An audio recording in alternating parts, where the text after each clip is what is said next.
আপনারা সবাই ওয়াকিবহাল এবং সেই ডিবেটটা আপনারা অনেকেই দেখেছেন, বা যারা দেখেননি তাদেরকে আপনারা সেটা পৌঁছে দেবেন, শেয়ার করে হোক, যেভাবেই হোক। আমি বিশেষত একটা কথা বলে দিতে চাই এখানে, আপনারা লক্ষ্য করবেন যে জি জি আমি অ্যাকসেপ্ট করবো ইনশাআল্লাহ। জি জি জি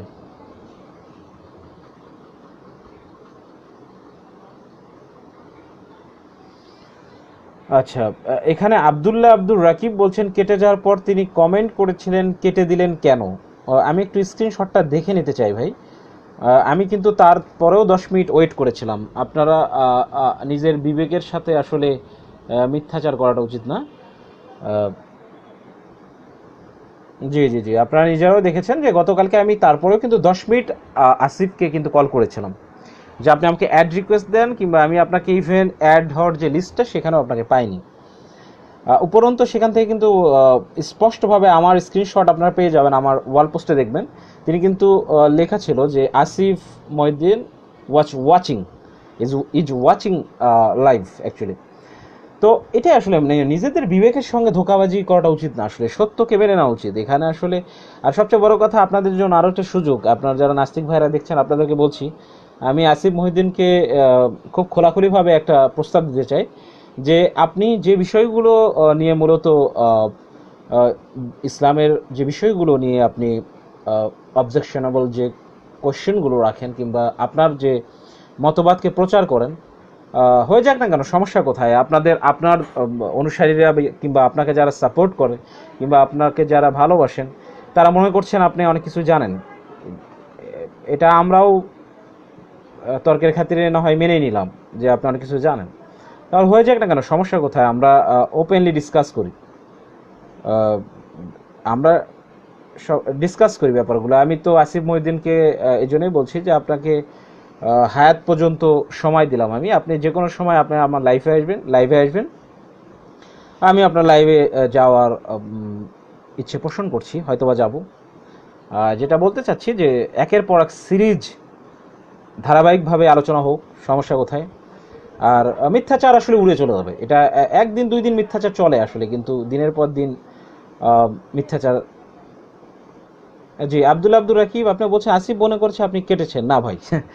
অন্তত এম কে হাসানের রেকর্ডে কোনো দিন ডিসঅনেস্টি পাবেন না। আপনি আমার যদি YouTube channel M K Hasan অফিসিয়ালে যান, কিংবা অন্যান্য চ্যানেলেও দেখবেন আমার সঙ্গে মিস্টার মুফাসিল মুখ ঢেকে কথা বলেছিলেন, এবং সেইখানেও তিনি মিথ্যাচার করেছিলেন। সেটা হলো যে এম কে হাসান আমার ফোন কেটে দিয়েছে, কিন্তু আল্লাহ খয়রুল মাকিরিন একটা কথা রয়েছে যে আল্লাহ পাক কিন্তু আসলে এই সমস্ত ষড়যন্ত্রকারী যারা রয়েছে এদেরকে আসলে ধরিয়ে দেন। কিভাবে ধরিয়ে দেন? আপনি যদি মিস্টার মুফাসিলের ওই ভিডিওটা দেখেন, সে লিখছে the your credit limit is over, your credit limit is over. এই কথাটা কাকে বলে? দেখুন, আমরা এতটুকু ইংলিশ হয়তো বুঝি। তিনি বলছেন যে এম কে হাসান কেটে দিয়েছেন। আপনি ভিডিওটা আজকেই দেখে নিতে পারেন, তখনকার যে চ্যানেলটা ছিল সোডাবাল্লা চ্যানেল, সেখানেও আপনি পেয়ে যাবেন। পরবর্তীতে সম্ভবত আমার এম কে হাসান অফিসিয়ালও পেয়ে যাবেন, সেখানে দেখবেন। সেখানে সেম কাজটাই করেছে মিস্টার মুফাসিল। পরবর্তীতে আমি মিস্টার মুফাসিলকে মরা পর্যন্ত চ্যালেঞ্জ করেছি যে কোনো সময় যে কোনো টাইমে, any time, anywhere, any place, M K Hasan is ready to accept your challenge. But মুফাসিলকে খুঁজে পাওয়া যায়নি। তিনি নিজে লাইভ করেন, নিজে ইচ্ছা মতো কথা বলেন। আচ্ছা, পরবর্তীতে আপনারা দেখেছেন যে আমার সঙ্গে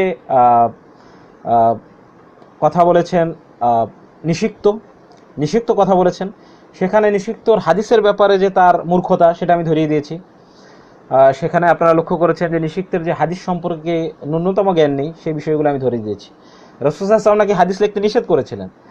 তো ওই যে পর্যায়ভিত্তিকভাবে যদি আপনি টাইম লাইন অনুযায়ী দেখেন, রাসূল সাল্লাল্লাহু আলাইহি ওয়াসাল্লাম কিসের জন্য বলেছিলেন, কোন অবস্থার পরিপ্রেক্ষিতে বলেছিলেন, সেই অবস্থাতেও কোন সাহাবী লিখছিলেন হাদিস, সেটার পর্যায়ক্রমিক হাদিসের একের পর এক আমি সিরিয়াল দেখিয়ে দিয়েছি। নিষিক্তকে আমি যখন ধরলাম যে আপনি এটা সংশোধন করে দেননি কেন, তখন তিনি কিন্তু লাজবাব হয়ে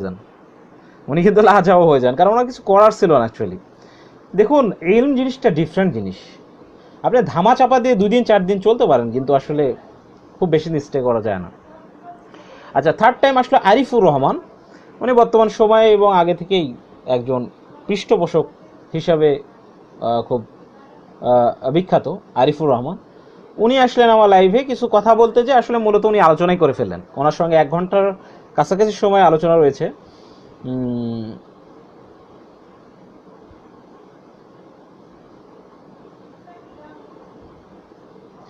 আচ্ছা, এখানে বলছেন যে গোপীনাথ ঠাকুর, আসিফ ভাই পালালে এই লাইভ কমেন্টটা কি বাস্তব? তো এটা সুযোগ ভালো বুঝে এম কে হাসান না। আমি তো তারপরেও আপনার বিবেকের কাছে আমি অ্যাপিল করছি গোপীনাথ ঠাকুরদা, আমি আপনার বিবেকের কাছে অ্যাপিল করছি, সবিনয়ে অত্যন্ত সম্মান রেখে আপনাকে বলছি। আমি কিন্তু তারপরেও 15 মিনিট ছিলাম, আপনি ঘড়ি ধরে দেখেন, অ্যাটলিস্ট 10 to 15 মিনিটস আমি কিন্তু ছিলাম এবং তাকে আমি কল করেছি। আর গোপীনাথ ঠাকুর, আপনারা আমি কষ্টটা একটু ভুলিয়ে দিই, সেটা হলো ভাই আমি তার সঙ্গে আরও ডিবেট করবো ইনশাল্লাহ। আপনি একটু দেখবেন, বরং আসিফকে বলবেন আমি যদি তার লাইভে যাই সে যেন আমাকে একটু অ্যাড করে, আমি তাকে কথা বলার যে যতটুকু সময় দিয়েছি সে যেন সেটা আমাকে দেয়। আপনি শুধু তাকে মূলত তাকে রাজি করাবেন যে এম কে হাসান আসবে, আপনি একটু অ্যাকসেপ্ট করবেন। এই রাজিটুকু যদি আসিফ মহিউদ্দিন হয় আলহামদুলিল্লাহ, আমি 30 মিনিটস টাইম নেবো না, হয়তো বা 5 মিনিটের মধ্যে তাকে এক্সপোজ করে দেবো যে তার কোন কোন জায়গায় কী সমস্যা, এবং তিনি যে ইসলাম সম্পর্কে ন্যূনতম জ্ঞান তার নেই, এটা আমি প্রমাণ করে দেবো। Within 5 minutes I will prove that, it's guaranteed. Within 5 মিনিটসের মধ্যে আমি আসিফ মহিউদ্দিন যে ইসলাম সম্পর্কে ABC নলেজ নাই, এটা আমি প্রমাণ করে দেবো উইদিন 5 মিনিটস। কিচ্ছু লাগবে না, 5 মিনিটসের মধ্যে সে প্রুভ হয়ে যাবে। কালকে তো লক্ষ্য করেছেন যখন নবী সাল্লাল্লাহু আলাইহি ওয়াসাল্লাম সিরাতে ঢুকে গেলেন তিনি, এবং যখন কোরআন নিয়ে কথা বলতে শুরু করলেন, আমি খুব অবাক হয়ে যাচ্ছিলাম যে এই মানুষটা কিভাবে কপি পেস্ট কিছু হাদিস পড়ছে। অবশ্য ওইটার বিপরীতে যে কতগুলো হাদিস রয়েছে, এরা মনে করে ওই যে ওদের পিডিএফে 6টা হাদিস, বিশেষ করে কুতুবুস সিত্তা অ্যান্ড সাহিয়ান, যেটাকে আমরা বুখারী মুসলিম বলি, এগুলো হাদিসের কিতাব। অথচ হাজার হাজার হাদিসের কিতাব রয়েছে, সেখানে আপনার চেইন অফ ট্রান্সমিশন, যেটা আমরা সানাদ বলি, সেই সানাদকে সহি হওয়ার ভিত্তিতেই কিন্তু হাদিস এবং আথার, এমনকি ইতিহাসের যে গ্রন্থগুলো, সেখানে কিন্তু সানাদ দেওয়া রয়েছে। আমরা সেই ভিত্তিতেই কিন্তু কথাগুলো বলছি। আগে অনেকে বলতো আপনারা তো এভিডেন্স দিয়ে কথা বলেন না, যুক্তি দিয়ে কথা বলেন না। দেখুন, ধরেন একজন লোক প্রতিদিন একটা বাগানে যে বসে থাকে এবং সে চুপচাপ থাকে। এখন আপনি যদি ধরেন ফর এক্সাম্পল পাবনা মেন্টাল হসপিটালে যান, সেখানে দেখবেন কিছু কিছু পাগল একটা জায়গায় বসে একদম ঝিমায়। তো ওই কন্ডিশন অনুযায়ী আমরা যদি যৌক্তিকভাবে ধরি যে ওর মধ্যে পাগলামির লক্ষণ আছে, সে পাগল হতে পারে, রাইট? আমরা কিন্তু যৌক্তিকভাবে 1 মিনিটের মধ্যে একটা মানুষকে পাগল বানাইতে পারি। কিন্তু যখন আপনাকে মেডিকেল সার্টিফিকেট দেওয়া হবে যে তার মেন্টাল সিচুয়েশন কেমন, তার মেন্টাল আপনার যে সার্কামস্টেন্সেস কেমন, সেটা রিপোর্ট যখন দেওয়া হবে, তখন কিন্তু আপনার যুক্তি, আপনার মনে লাগা, মনে হয়েছে এই লোকটা পাগল, এসবের কোনো মেডিকেল রিপোর্টে যদি তিনি সুস্থ আসেন, তো এটা হয়তো বা তার এমন হতে পারে যে তার আপসেটনেস থেকে হতে পারে, অন্য কোনো রিজন থেকে হতে পারে। কিন্তু আপনি কিন্তু ভেবেছিলেন তাকে পাগল।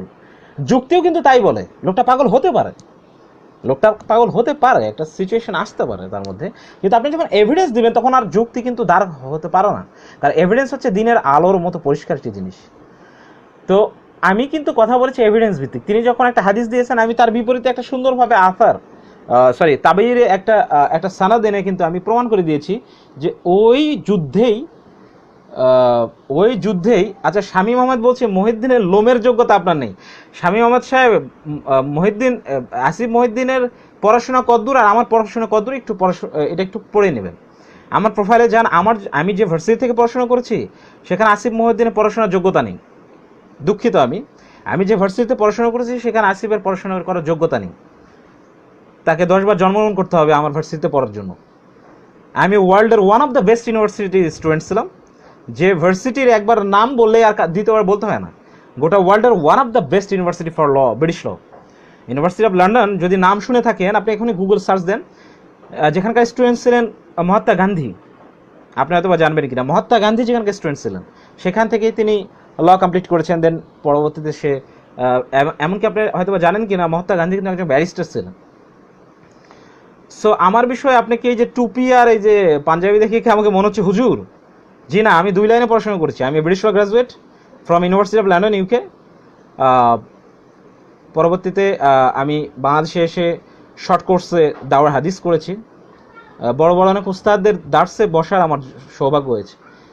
সো আসিফ মহিউদ্দিনকে আমার সামনে শিক্ষাগত যোগ্যতা দিয়ে টেকাতে পারবেন না ভাই। বাংলাদেশের কোন নামবিহীন কোন প্রাইভেট ভার্সিটিতে পড়াশোনা করেছে, তার তো সেই ভার্সিটির সার্টিফিকেট তো কেনা যায় আসলে। ওই সমস্ত ভার্সিটি যেখান থেকে তিনি পাশ করেছেন সেসব ভার্সিটির সার্টিফিকেট টাকায় কিনতে পাওয়া যায় ভাই।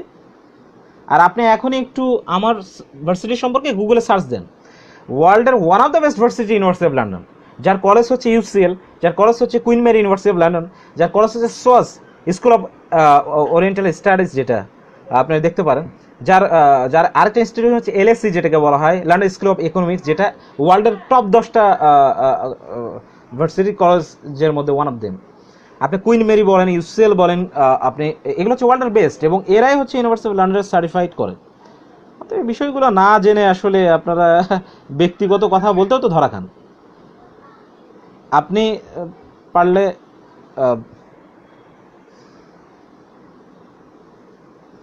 শামীম আহমেদ সাহেব, আপনি একটু আসিফ মহিউদ্দিনকে আমার সামনে এনে তার সার্টিফিকেটগুলো একটু দেখাতে বলেন, আমিও দেখাবো। শুধু তাই না, আপনার যতগুলো নাস্তিক আছে আপনাদের নাস্তিক বলেন যাদের নাকি পড়াশোনা আছে বলেন, তাদের একটু সার্টিফিকেটগুলো বের করতে বলেন। আর আমার ইউনিভার্সিটির সার্টিফিকেট আমি দেখাবো, সমস্যা নেই। আমার ইউনিভার্সিটির সার্টিফিকেটের প্রেস্টিজ আর আপনাদের যে সমস্ত নামকাবিহীন ওই যে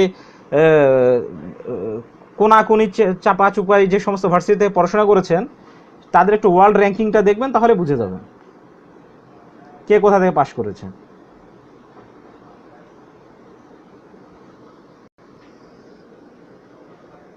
আমি মিনিট 2 ছিলাম না, কখনোই না। আমি কমপক্ষে তার থেকে 10 মিনিট ছিলাম। আপনি দেখে নেন, আবারও দেখে নেন। আর আমি কিন্তু আসিফ মহিউদ্দিনকে কল করেছিলাম, আমি আসিফ মহিউদ্দিনকে বলেছিলাম আপনি আমাকে অ্যাড দিন, আমি আসি।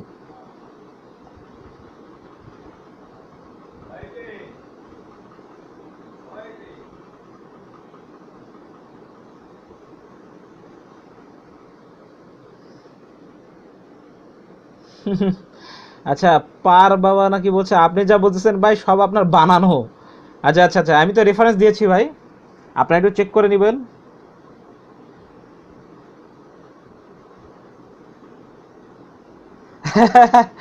তোমার জন্য বলছে আপনার ভুয়া পড়াশোনা। আপনি ভালো বলেছেন ভাই, আমার ভুয়া পড়াশোনা, ঠিক আছে, সমস্যা নেই।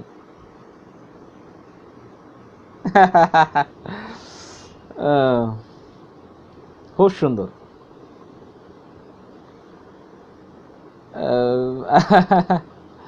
That's really nice actually.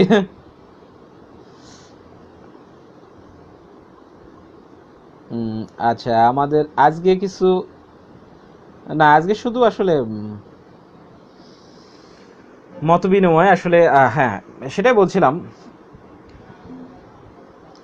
আচ্ছা, সালফার ডাইঅক্সাইড উনি বলছেন ইসলামিক লজিক্যাল ফ্যালাসির আবিষ্কারক। সালফার ডাইঅক্সাইড ওরফে ফেক আইডিধারী আপনাকে বলছি, আপনি আমার যদি ওয়াল পোস্টটা আজকে পড়ে থাকেন আপনি লজ্জা পাবেন ভাই, যে আপনি যে কত মূর্খের মতো কথা বলেছেন যে আমি ইসলামিক লজিক্যাল ফ্যালাসি আবিষ্কারক। আমি আসলে ইসলামিক লজিক্যাল ফ্যালাসি কাকে বলে সেটা আমি দেখিয়ে দিয়েছি ভাই। আপনারা ওই সাবজেক্টটুকু পড়াশোনা করেননি। আপনি ইসলামের যে উসুল বলা হয়, the principle of science of হাদিদ, দ্য প্রিন্সিপাল অফ উসুলুল ফিক, এই জিনিসগুলো সম্পর্কে ন্যূনতম একাডেমিক কোনো জ্ঞান নেই। আপনি কিভাবে বুঝবেন যে কিভাবে লজিক্যাল ফ্যালাসি বলতে আমি যেটা বুঝিয়েছি, কিভাবে ইসলাম সম্পর্কে কথা বললে আপনি যদি কুযুক্তি দেন কিংবা একটা এভিডেন্সকে যদি আপনি কাট করতে যেয়ে আপনি যদি তার কিভাবে আরেকটা দলিলকে প্রেজেন্ট করতে হয় এটা যদি আপনি না জানেন, যেমনিভাবে আপনি একটা লজিককে খণ্ডাতে গেলে সেম লজিকে আপনাকে কথা বলতে হবে, সেই লজিকের মধ্যে আপনার কখনোই কি থাকবে না, অসম্পূর্ণতা থাকবে না, যেটাকে কুযুক্তি এক কথায়, সেটা থাকা চলবে না, সেটা কিন্তু লজিক্যাল ফ্যালাসি বলা হয়। তেমনিভাবে ইসলামেও কিছু উসুল রয়েছে, যে উসুল অনুযায়ী আপনি যদি কথা না বলেন, আপনি যদি দলিল প্রেজেন্ট না করেন, সেটাও তখন হয়ে যাবে কি, ফ্যালাসি। আমি এটাই বলেছি, ইসলামেও কিন্তু লজিক্যাল ফ্যালাসি রয়েছে, তবে সেটা কিভাবে কোরআন সুন্নাহর যে মানদণ্ডে যে যে যে ফ্যালাসিকে বলা হয়েছে সেটা কি, আপনি যদি কোরআনের একটা আয়াতকে ব্যাখ্যা করতে যেয়ে আপনি যদি অন্য এমন একটা আয়াতকে প্রেজেন্ট করেন যেটার সঙ্গে সেই আয়াতের কোনো মিল নেই, সেটা হচ্ছে কি, সেই আপনার উসুলুত তাফসির অনুযায়ী সেটা লজিক্যাল ফ্যালাসি। জি, অতএব এই পড়াশোনাগুলো থাকতে হবে ভাই। আচ্ছা, তাসলিমার বলেছেন আপনি উত্তেজিত হচ্ছেন। না ভাই, আমি উত্তেজিত হইনি। আমি যে কাজটা করেছি সেটা হলো, আমি একটা জিনিস, আপনারা অনেকে বলেছেন যে আমি নাকি উত্তেজিত হয়েছি। না, আমি আসলে উত্তেজিত না। আমি যে কাজটা করেছি সেটা হলো, দেখুন, একটা মিথ্যাচারকে রিফিউট করা আর উত্তেজিত হওয়া আরেকটা জিনিস। আমি কিন্তু চিল্লাচিল্লি করিনি এমনি। আমি কিন্তু আপনার ওই যে এমনি গালাগালি করিনি, আমি কিন্তু কাউকে এমনি শুধু ব্যক্তি আক্রমণ করিনি। আমি যেটা বলেছি যে ওয়েট, এখানে আপনি কিন্তু কি করেছেন, কারচুপি করেছেন, এখানে আপনি মিথ্যাচার করেছেন, এবং সেটা আমি কোন জায়গায় ধরিয়ে দিয়েছি। আর আসিফ মহিউদ্দিন যেহেতু ওটাকে উনি কোনো মতে পালিয়ে বাঁচার চেষ্টা করছিলেন যে এটাকে আমি সামনে এগিয়ে যাই, কিন্তু আমি তো তাকে এগোতে দেবো না, because that's call a true debater. আপনি ট্রু ডিবেটার সেখানে যে আপনি বুঝে ফেলেছেন যে সে কিন্তু এখানে ধরা পড়েছে, তাকে আমি এগোতে দেবো না তো, কারণ বিকজ তাকে আমাকে সেখানে ধরতে হবে। তাকে আমি সেখানে তার ভুলটুকু ধরে না দিয়ে তাকে সুযোগ দেবো, সে আরেকটা জিনিসের মধ্যে গুলিয়ে ফেলবে, আর এম কে হাসান চুপ করে বসেছিল, কোনো উত্তর দিতে না পারে, তখন আপনারাই আবার বলবেন। সো এই ডিবেটগুলো আমি জানি ভাই, আমি ইন্টার কলেজ ডিবেট চ্যাম্পিয়ন ছিলাম। আমাদের মুড কোর্ট হয়, যারা ব্রিটিশ ল কিংবা ইভেন বাংলাদেশি ল পড়েছে, তারা আমাদেরটা মুটিং বলা হয় এটাকে। দ্যাট মিনস আপনি একটা একটা একটা সাবজেক্ট নিয়ে একটা লয়ের উপর বা অডিয়েন্সের উপর একটা আপনার পক্ষে বিপক্ষে দুইটা দল বানিয়ে, just like a court actually, তেমনিভাবে ডিবেট করতে হয়, এটাকে মুটিং বলা হয়, মুট কোর্ট যেটাকে বলা হয়। তো সেখানে আমরা জানি ডিবেট কীভাবে করতে হয়, বাট আপনার লাইভের মধ্যে কিছু সমস্যা রয়েছে, এটা ঠিক।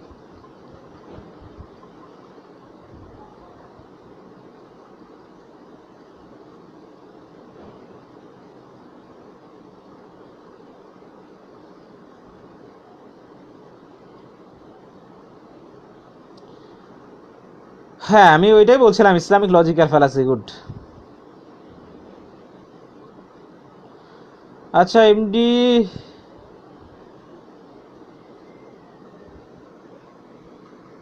আচ্ছা আসিফ ভাই লাইন কেটেছে 1 ঘন্টা 37 মিনিটে, আর তিনি যুক্ত হওয়ার জন্য কমেন্ট করেছেন 1 ঘন্টা 40 মিনিটে।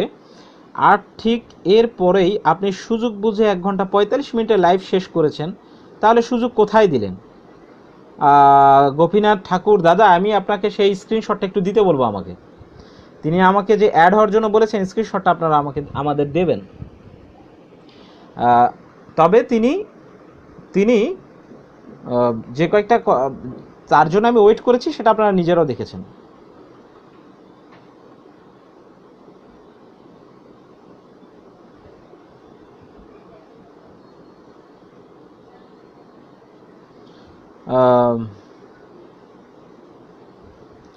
আচ্ছা, আমি যে বিষয়গুলো এখন কিছু ভাইয়ের সঙ্গে কথা বলবো,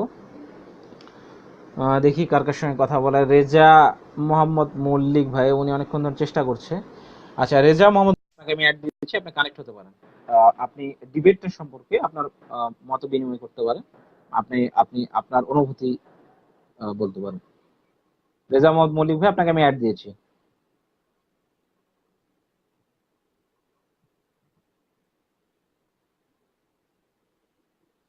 আচ্ছা রেজা মোহাম্মদ মল্লিক ভাই, আপনি কেটে দিলেন। একটা জিনিস, যারা আমি যারা অ্যাড দেবেন আমাকে দয়া করে, তাদেরকে আমি যদি যখন অ্যাড দেবো, আপনারা কেটে দিলে দ্বিতীয়বার কিন্তু আর সুযোগ দেওয়া হবে না। এই জিনিসটা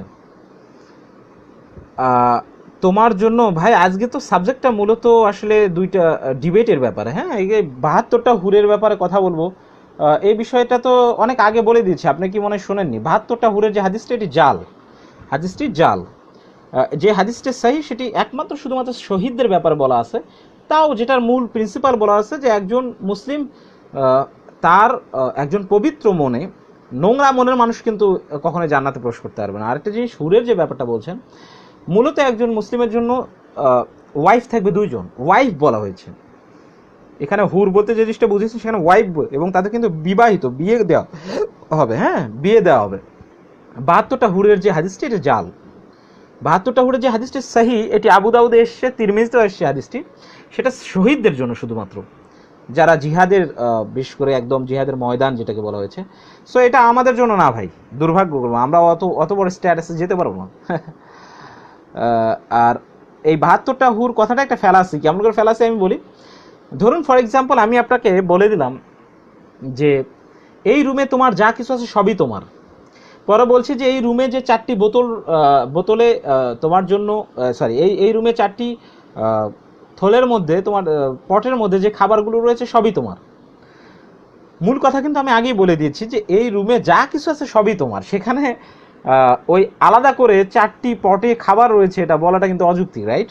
আল্লাহ পাক সেটা আগেই বলে দিয়েছেন যে জান্নাতে তোমার মন যা চাইবে সেটাই তুমি পাবে সেখানে। তো সেখানে হুর আর এই সামান্য জিনিস, তো এটা খুবই কম অ্যাকচুয়ালি জিনিস, এবং সেটা আসলে একজন মুসলিমকে আসলে খুব বেশি ভাবায়িত করে না।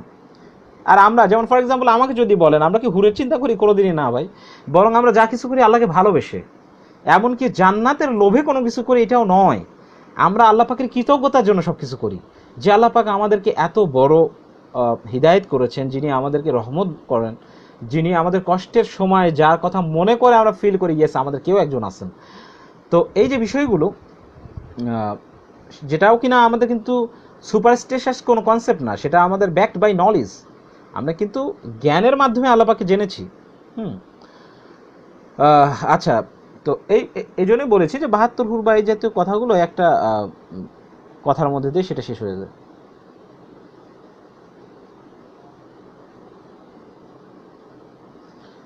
আচ্ছা, আমি কিছু ভাইকে অ্যাড করি, দেখি কথা বলা যায় কিনা। ইবনে সাইদ ভাইকে আমি অ্যাড করছি। সাইদ ভাই, আপনাকে আমি অ্যাড করেছি, আপনি কানেক্ট হতে পারবেন। সৌদি আরব থেকে ওনাকে একটু চান্স দেই। ইবনে সাইদ ভাই, আপনাকে আমি অ্যাড দিয়েছি, আপনি কানেক্ট হতে পারেন। জি, ইবনে সাইদ ভাই, আপনাকে আমি অ্যাড করেছি, আপনি কানেক্ট হতে পারেন।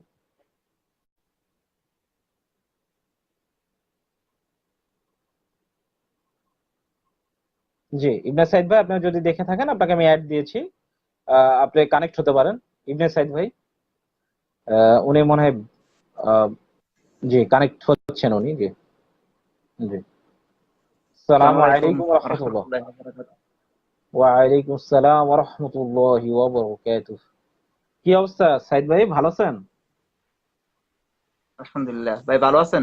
ইবনে সাইদ ভাই, জি জি আলহামদুলিল্লাহ ভাই। কি অবস্থা, কালকে ডিবেটটা দেখেছেন?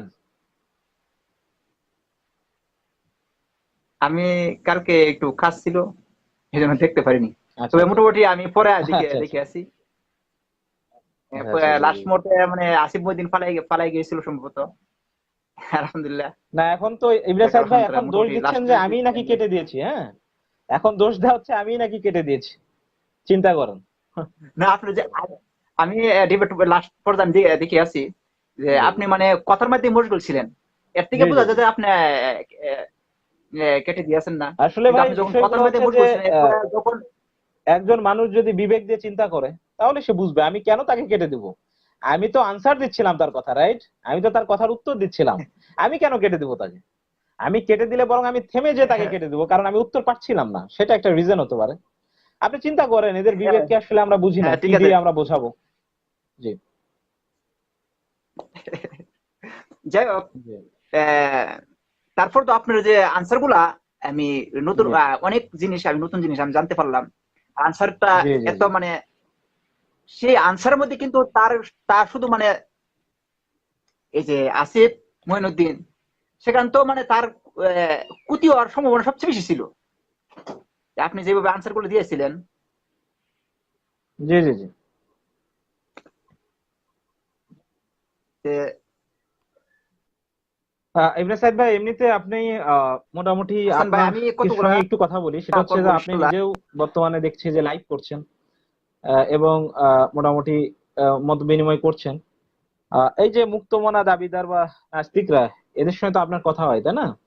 তো এদের ব্যাপারে আপনার ধারণা কি? আমরা যে যে বলে যাচ্ছি, রেফারেন্স সহকারে কথাগুলো বলছি, তাদেরকে জানিয়ে দিচ্ছি, এতে করে তারা কি আসলে সত্য গ্রহণ করতে যাচ্ছেন, নাকি জাস্ট ডিবেটের জন্য মানে ঝগড়া করার মতো অবস্থা, এরকম মানে আপনার কি মনে হয়?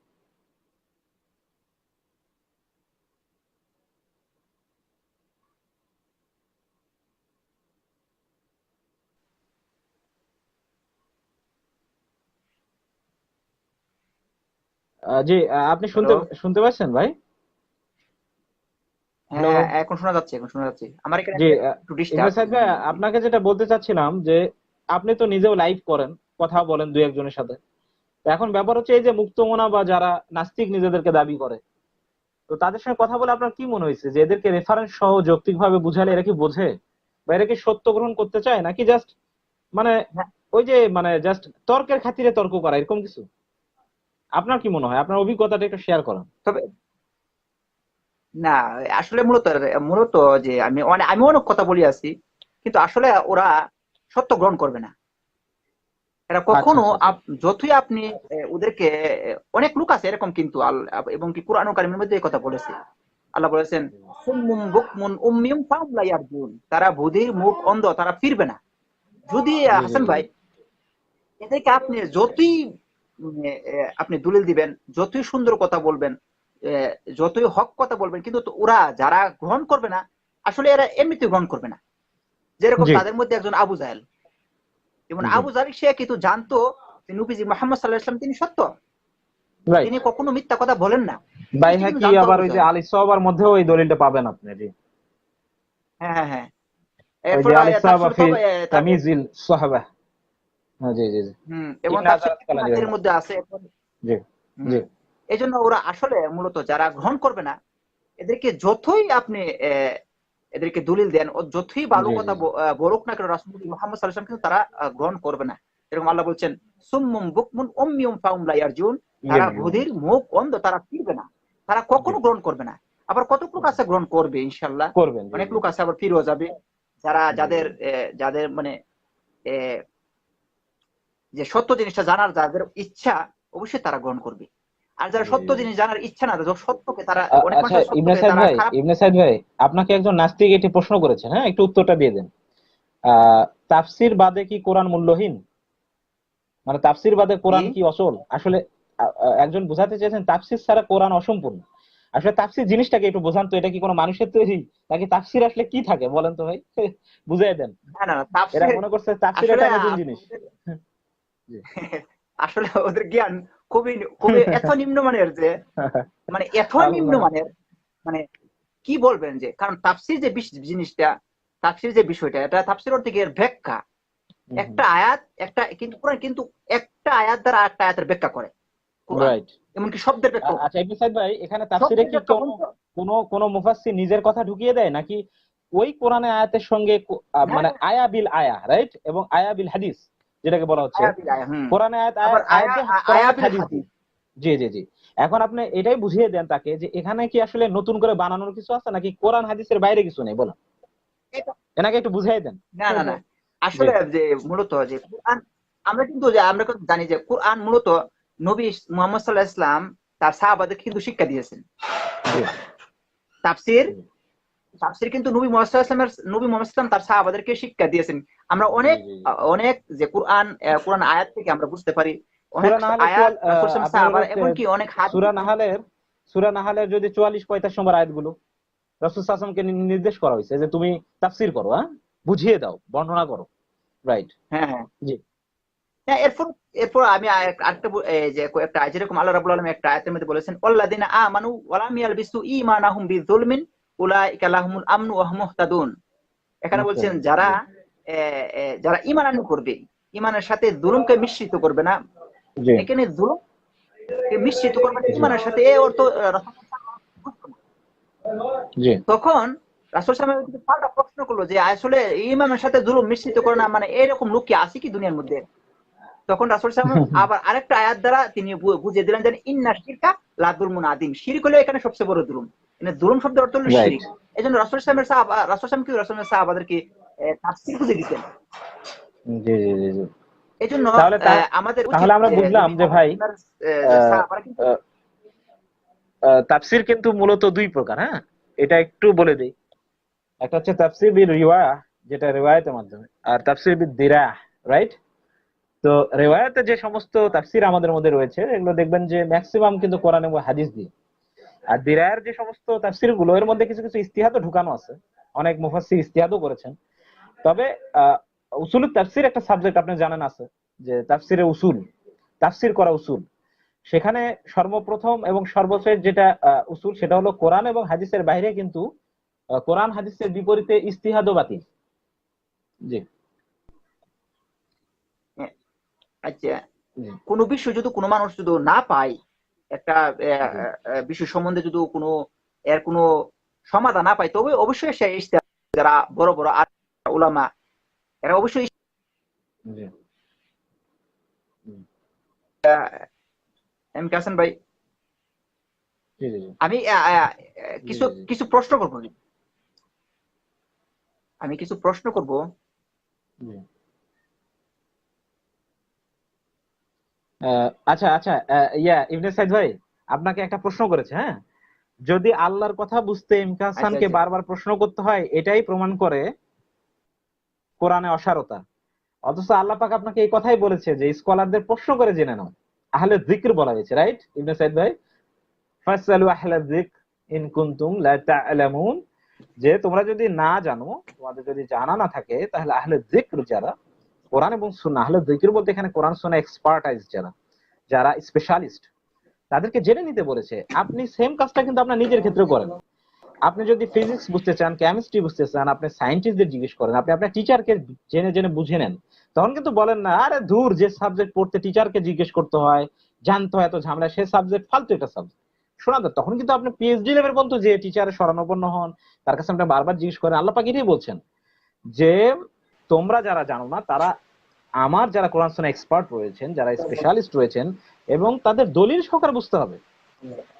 বাইয়িনা এবং জুবুর বলা হয়েছে, অবশ্যই অবশ্যই। যে দলিল এবং স্পষ্ট এভিডেন্স যেটাকে বলা হয়েছে। এক কথা বলেছেন তাহলে যে এই জিনিসগুলো দ্বারা আপনারা কি ইন বুঝাচ্ছেন? আপনি কুনতুম নিজে জিনিস সাদিকিন কোরআন কখনো পড়েননি হাতু ভাই। বুরহানাকুম। জি। হ্যাঁ, তো বুরহানুকুম, জি, হ্যাঁ, আল্লাহ সেটাই যে তোমরা প্রমাণ আনো, রাইট, হুম, স্পষ্ট প্রমাণ ইন যেটাকে কুনতুম বলা হয়েছে, সাদিকিন এবং হাতু প্রমাণিত প্রমাণ। বুরহানাকুম। যদি বুরহান হচ্ছে সত্যবাদী যে তাহলে কুরআন, প্রমাণিত। জি জি হ্যাঁ জি। কুরআন।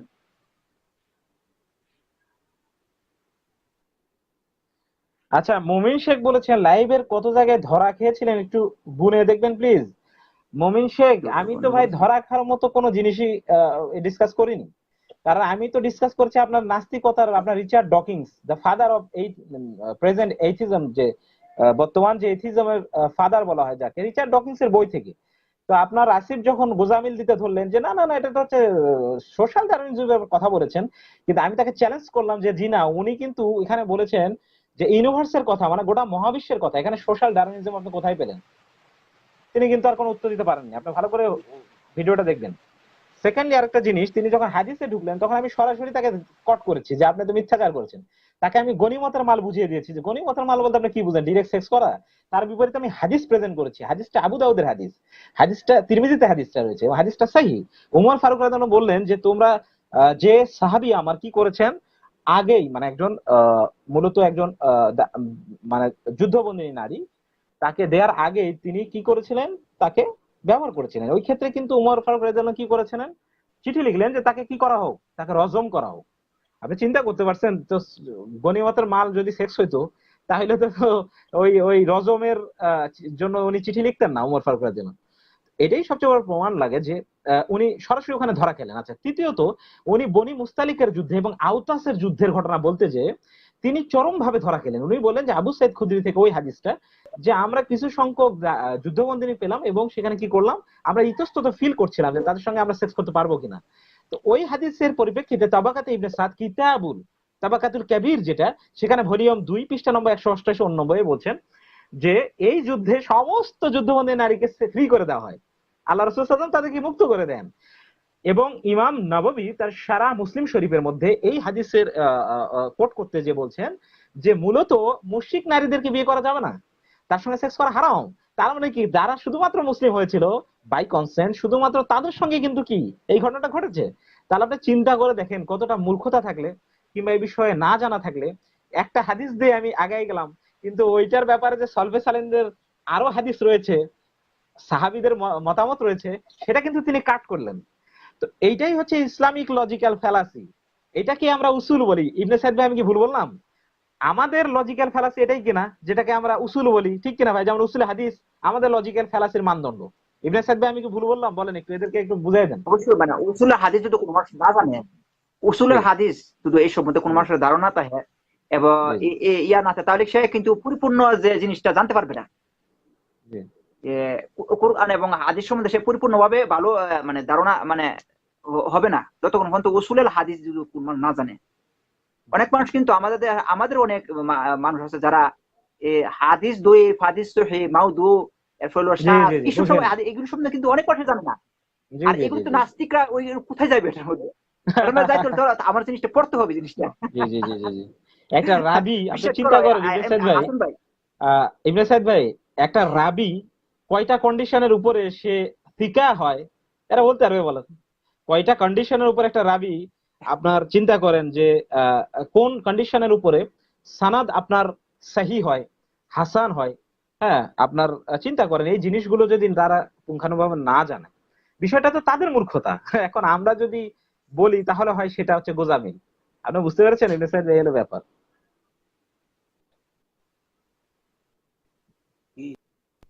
আল্লাহ জি। আকবার। আচ্ছা, ইবনে সাইদ ভাই, আরেকটা কথা আসছে যে তাফসির ছাড়া কি কোরআন নাকি বোঝাই যাবে না, একজন নাকি জান দিয়ে দিবেন, তিনি বলছেন তাহলে আমি নিজে নিজেকে জবাই করে দেবো। তাফসির নাকি মানে কোরআন বোঝাই যাবে না। আচ্ছা ইবনে সাইদ ভাই, আমরা এই বিষয়ে বলতে পারি কোরআনের কিন্তু 90% আয়াতেই কিন্তু মোটামুটি একদম স্পষ্ট। 90% আয়াত, রাইট? 90% আয়াতই কিন্তু স্পষ্ট। না শুধুমাত্র কিছু কিছু মুতাশাবিহা কিছু আয়াত রয়েছে যেগুলো খুবই কম, ইস্তিহাদ ভিত্তিক যে আয়াতগুলো, আরে সেগুলো বুঝতে কিন্তু আপনাকে খুব বেশি না, একজন স্কলার কাছে আপনি যেতে পারেন। তাহলে এরা যে বলছে যে তাফসির ছাড়া, মানে বর্তমান যে তাফসির যেমন ইবনে কাসির বা যে কোনো তাফসির ছাড়া কোরআনটা বোঝাই যাবে না, এটা আপনি কিভাবে বলবেন বলেন? না ওই কোরআন যেটা মানে অনেক কোরআন কিন্তু আপনার সবকিছু কিন্তু বোঝা যাবে না, অনেক আয়াত পড়লে বোঝা যাবে। যেরকম আমি একটা সুজা, জি যেরকম ইন কুনতুম সাদিকুন হাতু বুরআনাকুম, তুমি কি সত্যবাদী তাহলে প্রমাণ জি পেশ করো। এটা মানে স্বাভাবিক। জি অনেক বিষয় আছে যে অনেক জি শব্দের অর্থ আছে, অনেক হাদিসের জি যেরকম অনেক আয়াত আছে, যে আয়াত আপনি কথা বলুন, অনেক আমি একটা সময় ফোন কিছু এসেছে, আয়াত আছে যে দুঃখিত, রহিত আমি হয়ে রিসিভ যায়। করছি আপনাদের অনুমতি নিয়ে। আসসালামু আলাইকুম। জি এটা আমি লাইভে আছি, হ্যাঁ, আসেন আসেন, হ্যাঁ, জি যে কোরআনের যে জি আচ্ছা বলেন বলেন, আমি শুনছি, জি জি হাসান ভাই, জি কোরআন যদি কোনো মানুষ এমনিতে পড়ে, সে কিন্তু সে বুঝতে পারবে, জি প্রায় অনেকেই খুব বুঝতে পারবে, অনেক জানতে পারবে। কিন্তু যে পরিপূর্ণ যে বুঝ, পরিপূর্ণ যে জ্ঞান সে অর্জন করতে পারবে না যতক্ষণ পর্যন্ত সে তাফসিরটা সে না জানবে।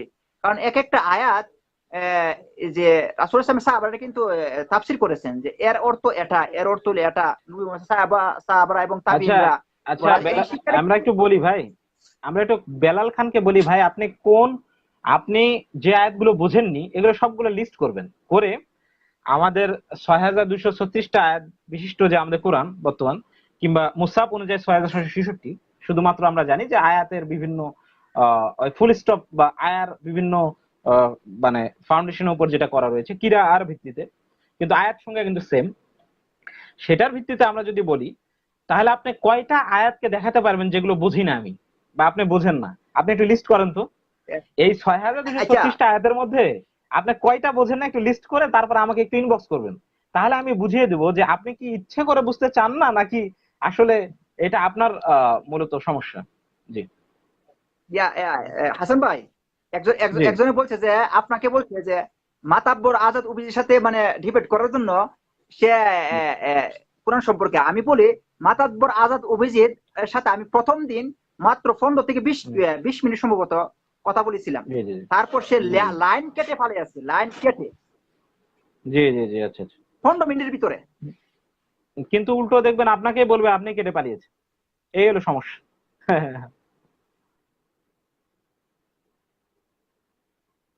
প্রশ্নগুলোর জি অর্থ সম্বন্ধে আমি প্রশ্ন করেছিলাম। সে সে ব- সে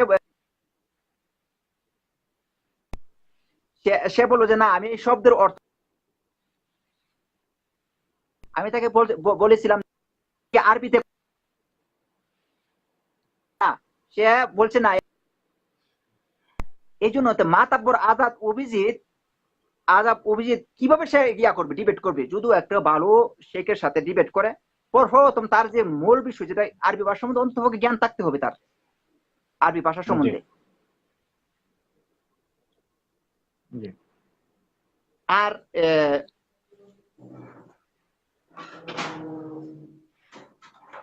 আচ্ছা, হাসান বেলাল ভাই, খান বলেছেন আপনি তাবারি কি নিজে পড়েছেন? হ্যাঁ তাবারি পড়েছি, মানে আমি তাহলে গতকালকে আপনি একটু চেক করে দেখবেন, আপনি গতকালকে একটু চেক করে দেখবেন আমি যে রেফারেন্স গুলো দিয়েছি সেগুলো কোথা থেকে পেলাম, তাহলে আপনি একটু চেক করে দেখবেন।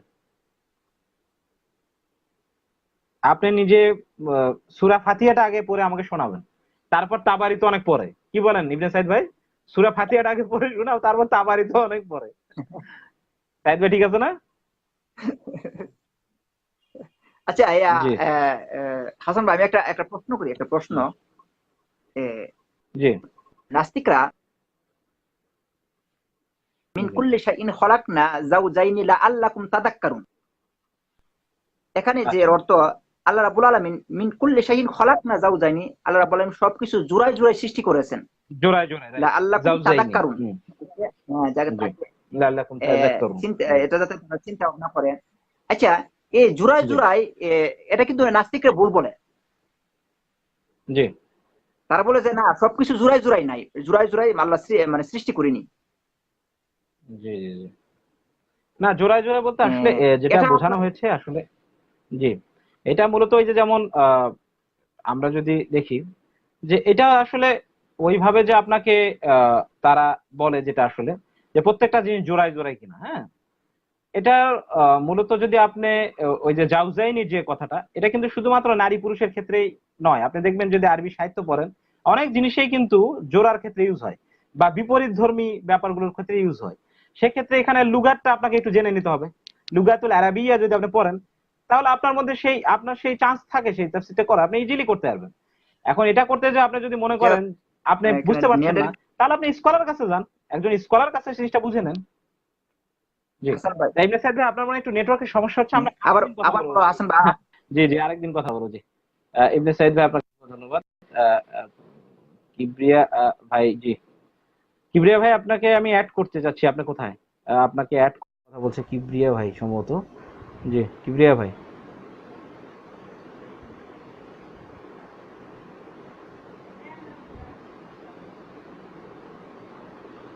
জি কিবরিয়া ভাই আপনি আমাকে একটু অ্যাড দেন, আমি আপনাকে অ্যাড দিচ্ছি।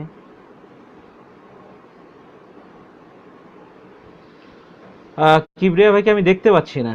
কিবরিয়া ভাই আপনি আমাকে একটু অ্যাড দেন, আপনাকে আপনার সঙ্গে একটু কথা বলি। আপনি আমার যদি অ্যাড বাটনটা পড়ে থাকেন, আপনি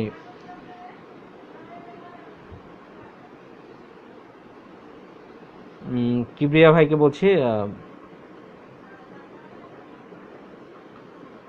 এখানে আমি দেখতে পাচ্ছি না আসলে, আমার এখানে অ্যাড বাটনের সমস্যা নাকি, আমি তো মাত্র কয়েকজনকে দেখতে পাচ্ছি। ইবনে সাইদ ভাই, এমনি নূরে আলম, কিবরিয়া ভাইকে আমি এখানে পাচ্ছি না।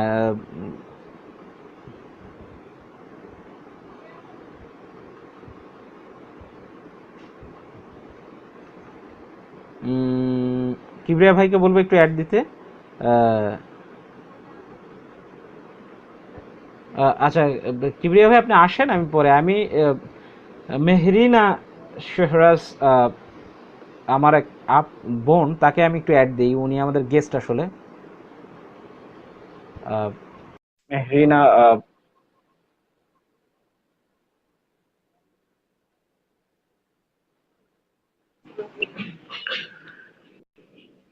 আসসালামু আলাইকুম Assalamualaikum. রহমতুল্লাহ। ওয়ালাইকুম আসসালাম রহমতুল্লাহ। Uh, dear sister, welcome in my live actually. How are you now? Thank you so much. Thank you so much. I wish you Alhamdulillah, are well everything is actually. fine. Oh, thank you so much, brother. Same to you from my side as well. So, as you know that I was not able to understand even this live in the entirety, but still I could get Yes, in pieces and all. So, would you want me to thank you. speak in English or या फिर हिंदी में मैं बोलूं? Sure. You can talk in English, no problem. Oh, Or okay, Hindi. okay, You can carry on with Hindi, no problem at all actually. okay, Yes, okay. go ahead. So, brother, मैंने जहाँ Floor is yours. You can carry on, please. Sorry. definitely I would want your guidance as well because I'll be just sharing my views from observations and Thank my you. readings, and Thank you. especially after talking to some of the atheist brothers and sisters.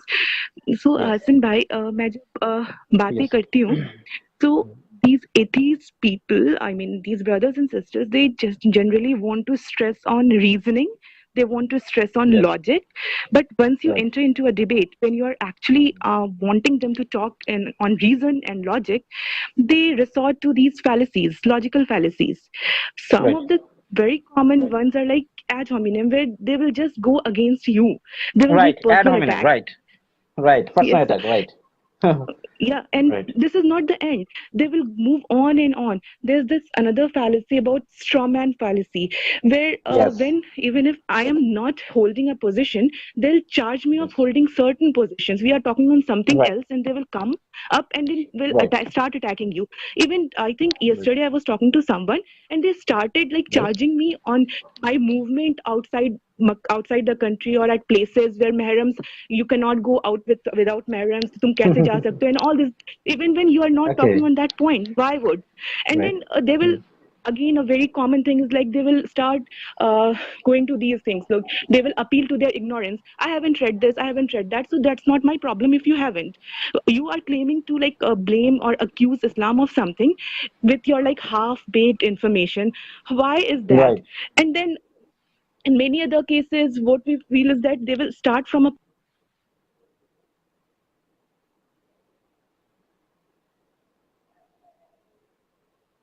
Uh, they yes. again start to twist it. So this is again a very very common thing, and this is not the end to it. The list goes on and on, like even with the circular arguments. Even when we talk about carbon dating and fossils, where I mean they treat these as like their gems in evolutionary debate, but when we go deeper, we come to know that these fossil fuels and carbon dating, I mean scientists will use these fossil fuels to prove that So this you were talking, sorry. you're talking about evolution, right? Yes. Yeah, so I'm Yeah. just giving the Okay. example that how these circular arguments keep on coming and coming in different. Whenever you enter into debates with these people, they will mention that fossil fuel belong to this particular age. So if this is coming from this age, so this was from this period, and so on and so on. So evolution happened, and because this fossil is coming from that period. But when you talk about the carbon dating, when you are actually talking on the dates when to detect when this fossil Right. was coming from, so they say that this is Excellent point. in that particular layer. So I mean it's like very confusing. They have no answers to from A to B, and then they will, if you ask on A they will go to B, and if you ask on B they will go to A. This is like a circular reasoning. So I mean there's so many errors in their reasoning. And plus even if we talk on like science and all, we all know that science also has initial position of faith. I mean when you talk on photons are nothing. They're just the light particles, I mean packets which do not exist, but only to make points and only to make theories work in science, we assume that. There are so many Right. principles of uncertainty. But if you are taking science as your yardstick, then and if this yardstick is again standing on a faulty ground which keeps on evolving, how can you dare? Actually, I'm using the word dare. How can you dare to make it the yardstick to understand or to judge religion? I mean, religion which claims to be on intuitive side, on spiritual sides, but then how is it like going to like your I mean, I would want to ask them what is this logic and what is, because our logic works as per our sensory perceptions, and we all know sensory perceptions are not the end. They depend on a Mm. Right. lot of things. A table will appear like a smooth surface to me, but if you bring it under a magnifying glass it will again appear to be like a bumpy thing. So whether it is like a Right. smooth surface or it's a bumpy thing, even by controlling the amount of light we can change the colors of objects. So what is it? So what is Right. this science which they keep on like putting, I mean us, and asking us to prove existence of God as per their whims and fancies? Because if science is like evolving and it's like so many, it depends on a lot of things, how do they want an absolute answer on existence of God? And why do they enter into like logical fallacies? So it makes them, sorry, Right. sometimes it makes them appear like they know nothing, or maybe they are just Uh, beating around the bush. So brother, if you want to like add on something and explain more on it, it will be like I will be very grateful. Sis, can you please explain me that sometimes we observe that whenever you were entering into a debate with the atheists, they always claim that you were taking logical fallacy. Okay, but is it lawful to connect a logical fallacy with Islamic concept? Isn't it also fallacy itself? What do you think about that? Brother, sorry, your voice was interrupting. So you are asking me to Okay. explain on my position on logical fallacy, or what did you say? Please, can you repeat? No, Pardon no, me. no. No, I've told you that they always claim that they are logical fallacy, and they always weigh up Islamic concepts uh, with Hmm. uh, with the concept of logical fallacy. Isn't it So, hypocrisy? brother, brother, Right. logical fallacies. When they, why do they want to bring this whole logic of logical fallacy in case when we are talking on like religion? I mean, Right. religion is much more than this logic thing. I mean, I mean I the do agree. references of our Islam, right? Yeah, right. Yeah, so logic definitely, I wouldn't say that Islam is an illogical religion. Logic definitely works, Right. but the Right. criteria of the logic which they define is not the end. Because once you start to talk to them on logical issues as well, they will start fluctuating. It depends on how Right. good you are in a debate. Logic works in that Right. way. It's like when you just mentioned the points like deductive. Or brother, we have also read about the hermeneutics, where we depend. Everything depends on like interpretative skill of people Right. who enter into the debate. So most of the times, so when we are talking on religion, how are they going to prove what my intuition tells me? But and Right. intuition exists, and which science, Right. gut feeling.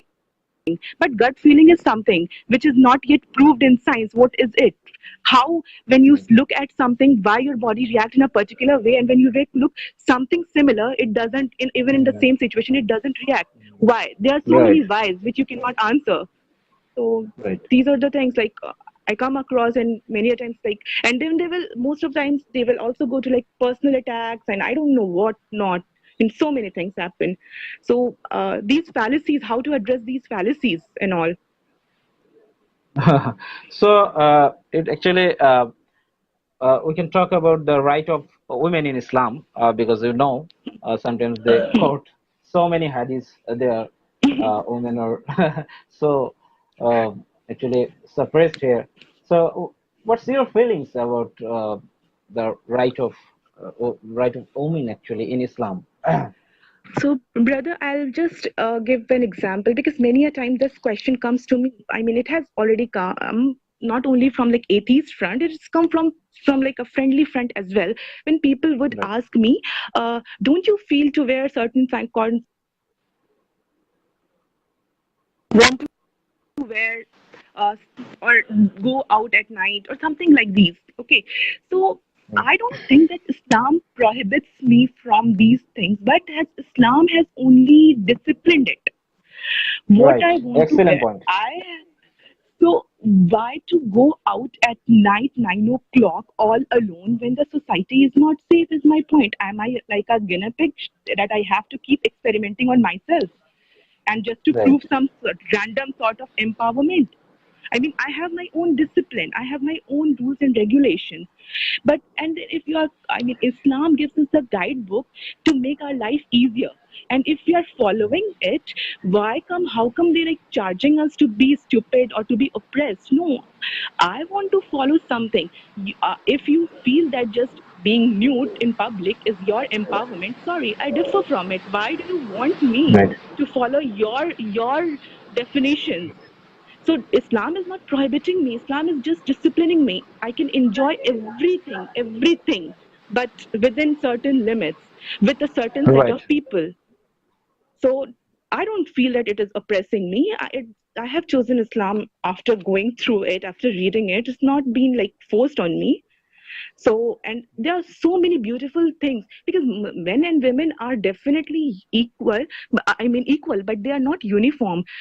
We're like, we have to be like make rules and regulations, and Islam has very uh, considerably taken these points and made and given us the guidebook. But it is Right. difficult for people who cannot go a little deeper. So it's not Right. my problem if if you think that a girl who is in a shalwar suit will be like won't be able to talk to you or will have some problems, will is living in an old age. I mean, it's not like that. It's your problem in your head. Then it's not my problem.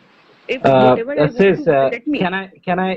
can I quote you a statement from an atheist brother? He said here, sulfur dioxide. He's saying that, but you don't know what is Islam. Can you say something to him actually? Actually, the thing is that I know what is Islam, but his blindfold doesn't allow him to see beyond the journalistic or media view of Islam. So that is why when Excellent I'm answer. talking about real Islam, is not able to get it because he doesn't know, and he is not at all interested to know also. Because when a person, a Muslim lady, is speaking, instead of asking Yeah, some questions to elaborate, he is trying to like hit in and divert the discussion in somewhere else that I don't know that from. This is again a proof of logical fallacy, brother. definitely. Excellent. So we're seeing here that lot of ages. Okay, let me clarify. So, okay, you can also talk about multiple marriage issues in Islam. They Okay, always so quote brother, that. multiple Okay. marriage issue. Okay, if it is like the first thing Quran would have said, see, every man, every Muslim man has to marry 4 wives, otherwise you will cease to be a Muslim. But this is not the thing. Why is there like so many clauses, sub clauses attached over there? They are like you have to maintain the justice thing, and then the other people, girls have to be like orphans. These 2 points are really very important. Orphan is like fine, okay, and then a justice thing is even more important because you can Right. maintain, you can try to maintain some sort of monetary justice, but you cannot maintain this emotional, spiritual, different types of like different aspects of these justice. So Quran has basically made these 4 marriages very very difficult. It's not like promoting it. But the thing is that during I mean, Quran was revealed not for a particular period but for the entirety. So if like there are situations when ratio of women is like quite high than the ratio of men, as happened like in Battle of Badr and all, so that time it Right. was made possible to it was allowed to have 4 wives because you can provide monetary help to sisters, but what about her different sorts of other sorts of needs? How are you going to, I mean, it's like should we go to like those time and force that widow remarriage should not be happening because my ideology says something else? It's like it was like a pressure, but Islam liberated it. Islam has given those women also prisoners of war chance to lead a new sort of life and have all these, I mean, not only the monetary needs fulfilled, financial needs fulfilled, but different aspects of her needs to be fulfilled. So polygamy is, and plus we should also mind that this polygamy is not Islamic thing, because polygamy means more than one, but Islam restricts it to 4. So there is certain reason, there's something behind it. So how come is like against this? And plus the thing is, in present day situation, if the ratio is fine, if everything is going fine, then why are you going to, if you are going to marry more than one, then that is not the problem of Islam, that is your problem. And I would like to ask my brothers, atheist brothers and sisters, if this is the problem of Islam that it allows 4 marriages, why do so many people from different religions have more than one wife? And especially actually in Islam, people can call them wives, but in other religions, people, they can't call them even wives, they call them as keeps and whatever. So if this is problem of Islam, why is happening in other people as well? Why do they Excellent. keep blaming Islam? So sis, there are sisters named also, Lopa or even Shenru, right? Yes, I have heard their names. Right, you know about that. Uh, Actually, I didn't want to say anything from them, but the problem is that they have challenged and they're talking all the time the same things again and again. So, what's your opinion about them actually? What they want to say actually? What's your opinion, Um, personal opinion, to them actually? brother, actually, give me a second, please. Other brothers and sisters, please don't miss add request just now because it's disturbing me. The voice is getting paused. Please don't, brother. Sure, sure, sure. What did you ask? What Please, did you brother, ask about? don't give any address to us, our sis, because it is interrupting his line actually, net line, internet line. So please, uh, quiet please, if you want. So brother, Keep you quiet. asked about Right, Lopa and Shendria, and I did not right. get to hear the complete sentence. What did you ask me Okay. to reply on? They've said many issues on Islam actually, which Uh, actually uh, misinterpreting. Uh, So, Hmm. what's your thought or what's your opinion about this sisters actually? Brother, the thing is that I'm always open to Though nice though debates. I was not so interested about this point, but I actually Okay, had okay, okay. Yeah, we can talk. We can talk okay, on it. okay, okay. See, I have no hatred against Sister Shendria or Sister Lopa Rahman, but the only Mhm. thing is that they spew venom against something which Yes. I am fearful to say, but I think they don't know. And worst thing is that they don't try to know also. I Okay. haven't talked to them personally, but I initiated and then I went to Sir Mujib Rahman's timeline and made a request where I asked these sisters to come to me and talk. But one of them was like she had randomly had her examinations on that particular day, and then the second one was like she had no time to talk to like Islamic fools and all. So it's fine, it's their decision, I don't have any problem with that. But my point is that if you don't have the time and all for talking to people, discussing, I mean, if I'm calling someone on live, if they are at risk of being exposed, I'm also at equal risk, because I'll be also live. If I don't know something, I will also not be knowing it, and if you don't know something, you will also not be knowing it. But why to Right. refuse from having like debates? And then again, when we talk, when I have played their videos and all, I have actually tried listening to them, even though I don't know So, the language sis, actually. But may I tell you something? Lopa. Can I finish our discussion here? Because I have a important guest here, actually, Brother Rahul Hassan. Okay. I wanna Okay. Okay. discuss with him. Okay, thank you so much, Okay. Okay. sis. We're so Assalamu pleased alaikum. to Assalamu have you alaikum. here. Okay, ওয়ালাইকুম আসসালাম ওয়া রাহমাতুল্লাহ জি। কথা হলো, এবার brother Rahul Hossain উনি চলে এসেছেন, ওর সঙ্গে কথা বলি। ব্রাদার রাহুল হোসেন ভাই, জি, ব্রাদার রাহুল হোসেন ভাই, আমি আপনাকে অ্যাড